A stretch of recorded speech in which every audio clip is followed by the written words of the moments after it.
Okay, the first thing you need to do is take your bat and find the 3 dots.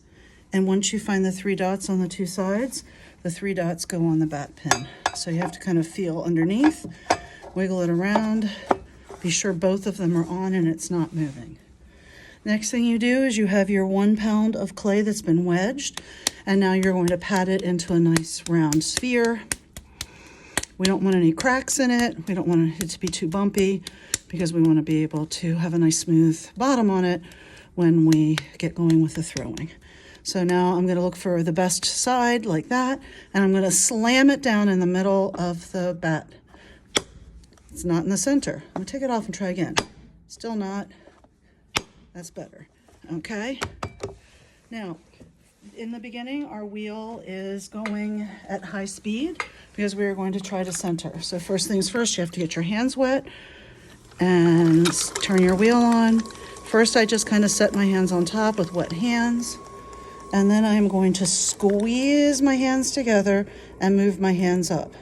When I do that, that is called coning the clay, and you can see the clay has come up into a pointy cylinder. Now I'm going to close my hand shut and I'm going to push it back down. By the way, the whole time I'm working, I have my elbows locked in at my waist or locked in tightly on my thighs so my arms are not flopping around. So I just coned it up again, close my hand shut, push it down. I'm going to get my speed up a little higher.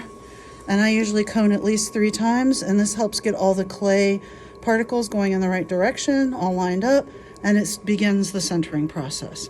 Now I'm going to squeeze, push down again,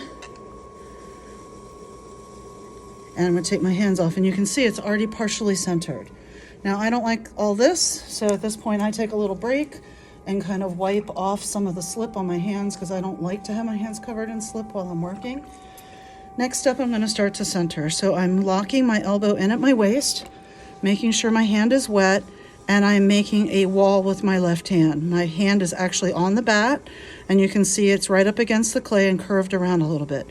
My thumb is pointing straight up, so I'm going to grab my thumb. Now I'm going to push in with my left hand and push down with my right hand. So both hands are applying equal pressure. That is forcing, because of the way my hands are closed, it's forcing the clay not to be able to go anywhere but into the corner of my 2 hands, and that allows it to start to center. I want high speed on my wheel while I'm doing this. Okay, now you can see that it's pretty straight. Nothing's really happening. It's not wobbling too much. I see a little wobble, so I'm going to try to center it a little bit more. An alternate way